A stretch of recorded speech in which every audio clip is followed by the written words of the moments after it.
नमस्कार शेतकरी मित्रांनो, मी आपला रेशमरत्न संदीप नेमाडे। आज एका वॉटर टँक घेऊन आलेलो आहोत, जो की बघू शकता या प्रकारे आहे। तर याची आपण माहिती घेऊया, आपण हा कसा बनवला त्याच्या बाबतीत पण माहिती घेऊया।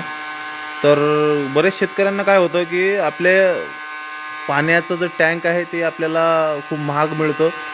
1000 लिटरचं टँक आपण घेतलं तर ते 5,500पर्यंत मिळतं। तर आपल्या शेतकऱ्यांकडे पैसा ज्या शेतकऱ्यांकडे नाही आहे त्या शेतकऱ्यांकडे हा व्हिडिओ आहे। आणि या टँकची कॅपॅसिटी, हे टँक किती रुपयात बनवला आणि कसा बनवला याबाबतीत आजची माहिती आहे। तर ती माहिती तुम्ही संपूर्ण पहा आणि आपल्या शेडवर एक पूर्ण दिवस भऱ्यापर्यंत पाणी पुरेल या प्रकारे आपण या टँकमध्ये पाणी साठवू शकतो। आणि याच्यावरती आपण ह्या मोटर लावलेल्या आहेत, तर या मोटरच्या बाबतीत पण आपण माहिती घेणार आहोत। तर नवीन आले तर आमच्या चॅनलला नक्की सबस्क्राईब करा। आम्ही असेच तुमच्यासाठी नवीन नवीन व्हिडिओ घेऊन येत असतो, जे की शेतकऱ्यांसाठी फायद्याचे असतात। तर व्हिडिओला चालू करूया।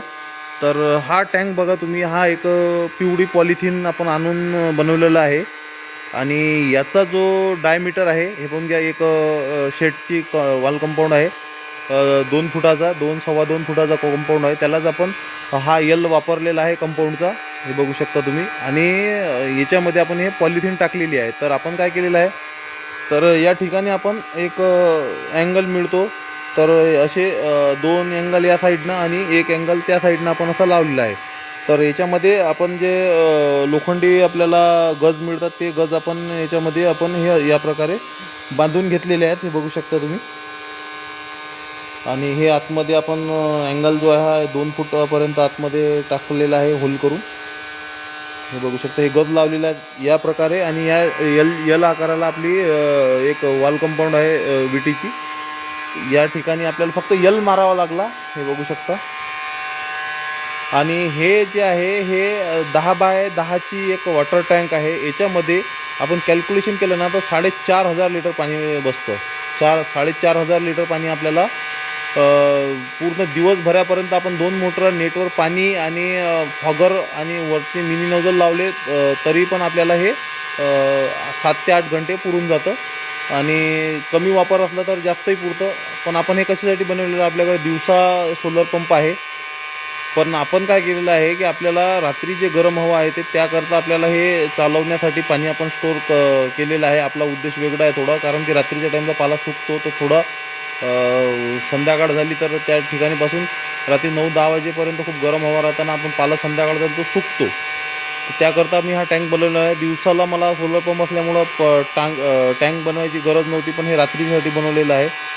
तर हे 10 बाय 10चं टँक आहे, जे 4,500 लिटर पाणी मावतं। आणि हे आपण एका कोपऱ्यामध्ये केलेलं आहे, हे आपलं इकडं शेड आहे। तर हे आपण याच्यामध्येच एक आरोचं मशीन या ठिकाणी हे बघू शकता, आरोची मशीन आहे त्या ठिकाणी आपण लावलेली आहे या टँकमध्ये, जेणेकरून ते दिवसभर रात्र ज्या ठिकाणी आपल्याला चालवायचे ते चालणार आहे। आणि हा जो एक मशीन आहे छोटीवाली, हे सोलर पाटीवर लावलेलं आहे, याचं कनेक्शन बाहेर आहे सोलर पाटीचं। आणि बॅटरी पण या ठिकाणी गरज पडल्यास आपल्याला आहे। तर ही मशीन आपल्या नेटवर पाणी देण्याकरता आपण वापरलेली आहे। एका मशीनमध्ये बरंचसं पाणी आपलं नेटवर येतं। तर या प्रकारे हा सेटअप लावलेला आहे। आपल्याकडे लाईटचा पण सेटअप आहे, सोलर पॅनलचा पण सेटअप आहे आणि बॅटरीचा पण सेटअप आहे, जेणेकरून काय होतं आपलं टेम्परेचर कमी जास्त झालं नाही पाहिजे। कारण की मी मागच्या व्हिडिओत सांगितलं होतं, या रेशीम उद्योगात चुकीला माफी नाही आहे। तर असेच तुम्ही छोटे मोठे प्रयोग करून शेतकऱ्यांसाठी तुम्ही पण अनुभवातून शेअर करत जा, आम्ही ते पण व्हिडिओद्वारे दाखवण्याचा प्रयत्न करू। तर आपलं या ठिकाणी बघूया टेम्परेचर किती आहे। तर आपण काय करतो, पाला देण्याच्या ठिकाणी पण आपण थोडेफार बदल केलेले आहेत। आपण 3 ते 4 वेळेस पाला देत आहे, जेणेकरून तिसरा मोड पास होऊन 2 फिटिंग झालेल्या आहेत। काही जास्त जागा आपण लागत नसतं आपल्या रेशीम या तिसरा मोल्डनंतर। आपल्याला चौथ्या मोल्डनंतर पूर्ण जागा लागतं, तर त्या ठिकाणी खूप पाला द्यायचं कठीण काम असतं। तर आपण त्याकरता आपण सकाळी आणि संध्याकाळी पाला टाकत असतो।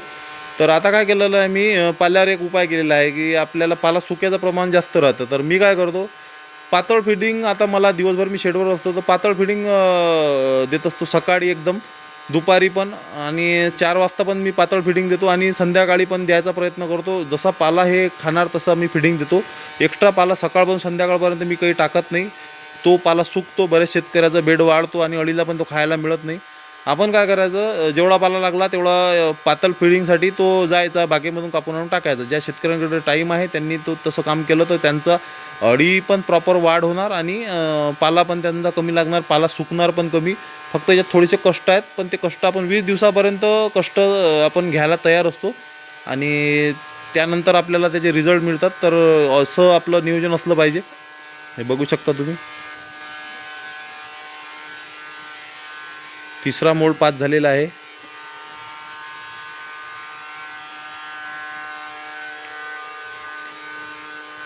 बघू शकता तिसरा मोड. अळीची साईज पण चांगली आहे, अळी पाला पण चांगली खात आहे. तर अशा प्रकारे तुम्ही पण नियोजन करा. तुमच्याकडे वॉटर टँकसाठी पैसे नसले तर टेन्शन घ्यायचं काम नाही. अशा प्रकारे तुम्ही आपला शेडमध्येच टँक बनवा आणि याचा फायदा असा होतो की याच्यामध्ये कचरा पण जात नाही. बाहेर साईड केलं तर त्यामध्ये कचरा येतो, शेडमध्ये आतमध्ये कचराच येत नाही आणि टँक पण चांगला राहतो. आणि आपल्याला हा रियुजेबल आहे. आपल्याला काढून टाकायचं असलं तर हे काही नाही, याला पाणी काढून घ्यायचं आणि याला पॉलिथिनला काढून आपलं अँगल काढून हा टँक आपण काढू पण शकतो पावसाळ्यामध्ये. तर हा टँक परमनंट पण राहू देऊ शकतो आणि याला काढून पण घेऊ शकतो. असे याचे मल्टिपल यूज आहेत. तर तुम्हाला हा टँक कसा वाटला हा नक्की कळवा. याच्यामध्ये काही बदल असला ते पण कळवा. आणि याचे साईज जे आहे ना, तर 10 बाय 10 आणि 2 फुटाच्या वर थोडं आहे. तर याच्यात 4,500 लिटर कॅल्क्युलेशन पाणी मावतं. तुम्हाला किती बनवायचं आहे, तुम्हाला 24 तासासाठी बनवायचं असलं याच्यापेक्षा मोठा बनवू शकता. पण याचं एक हे आहे की आपल्याला याचं कंपाऊंड असणं जरुरी आहे या विटीचं. आणि या साईडला आपण हे असे काड्या लावून हे करू शकतो. याच्यामध्ये पाणी जे आहे ते फुल नाही करायचं, आपल्याला थोडं पाणी कमी ठेवायचं असतं याच्यामध्ये. आणि याची शिलाई प्रॉपर करून घ्यायची असतं, कारण की याच्यावर वजन आल्यामुळे आपल्याला ते निघण्याचा चान्सेस असतात. तर तेवढी सावधानी घेतली तर टँक हा प्रॉपर काम करतो. मी 2 ते 3 दिवस झाले हा टँक वापरून शेतकऱ्यापर्यंत आणलेला आहे. कारण की आपला अनुभवातून शेतकऱ्यापर्यंत आपण मांडत असतो. डायरेक्ट आपण अनुभव न घेतलेल्या वस्तू आपण शेतकऱ्यापुढे मांडत नसतो. तर हा होता आजचा व्हिडिओ. तो तुम्हाला कसा वाटला, गरजूवंत शेतकऱ्यापर्यंत नक्की पोचवा. आणखीन काही विषय घेऊन आम्ही येणारच आहोत. तोवर नमस्कार.